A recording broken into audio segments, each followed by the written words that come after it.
Hummus is one of those things that I like to have in my fridge all the time, and I probably make it like at least every couple of weeks. And I'm not sure why more people don't make it. Maybe they think it's hard or tricky, but the whole reason why I like to make my own hummus is I get to custom make it how I like it.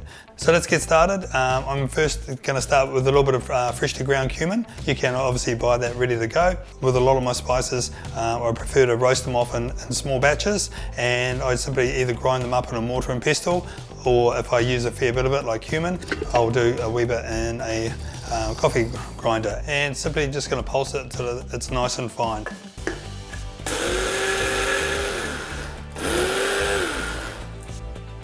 That's perfect.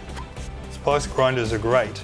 The smell of that is really, really strong, much stronger than if you buy pre-prepared stuff. So first of all, we want to put the chickpeas in.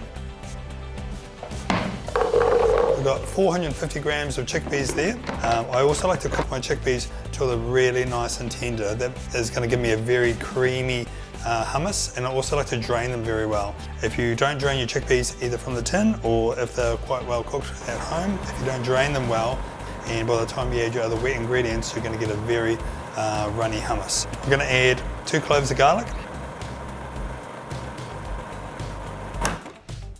So this has just been grinding away here in the food processor for about 45 seconds. It's starting to turn around into puree. These have been really well drained, and I'm just taking my time with it. Like, you know, I'm happy to let this blend down for about 2 minutes. Okay, we're looking pretty good. It's pretty ground down. I'm just gonna add 3/4 teaspoon of our fresh ground cumin. We've got our 25 grams of tahini. And tahini is just one of those products you can buy ready-made, but you can make some emergency tahini from just some simply toasted sesame seeds and you grind it to a paste. That's all tahini is. I put my olive oil in, 50 mils. In goes my lemon juice. And I know this is going to use a little bit of salt and pepper, so I'm going to go 1.5 good pinches of sea salt and 1 and a bit good pinches of ground black pepper.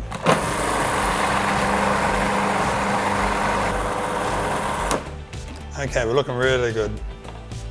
Now, you can already see from the side, we've got a really nice creamy hummus come together.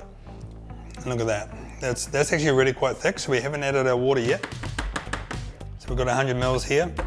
And the thing to remember is we don't actually have to use all the water. The water is the last thing that we can add. We can add as much or as little as we like. I've allowed for 100 mils of water because if your chickpeas are particularly dry or they're a little bit undercooked, you need more liquid to turn it into a nice creamy hummus. So I'm just going to add a little bit, see what it does. I like my hummus really nice and thick. That's all we need to do. All right. Yeah, I'm pretty happy with that. I mean, that's just coming off nice and thick. Runny, but still nice and thick. Beautifully creamy. Have we try? That's really good. It's nearly there. A tiny pinch of salt and pepper.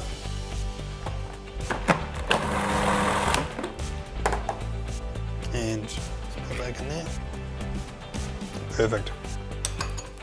I can taste the lemon juice. That's yummy. I can taste the lemon juice. I can taste the tahini. There's a little bit of garlic in the background, and I can taste the cumin. It's got a nice little balance, and the pepper's coming through just good. And there you go. From chickpeas to hummus in just a few minutes. And again, if you love hummus like I do, you'll go through a lot of it. And the beauty of making your own hummus is you can have it whenever you want. On tap, exactly how you like it. Hummus.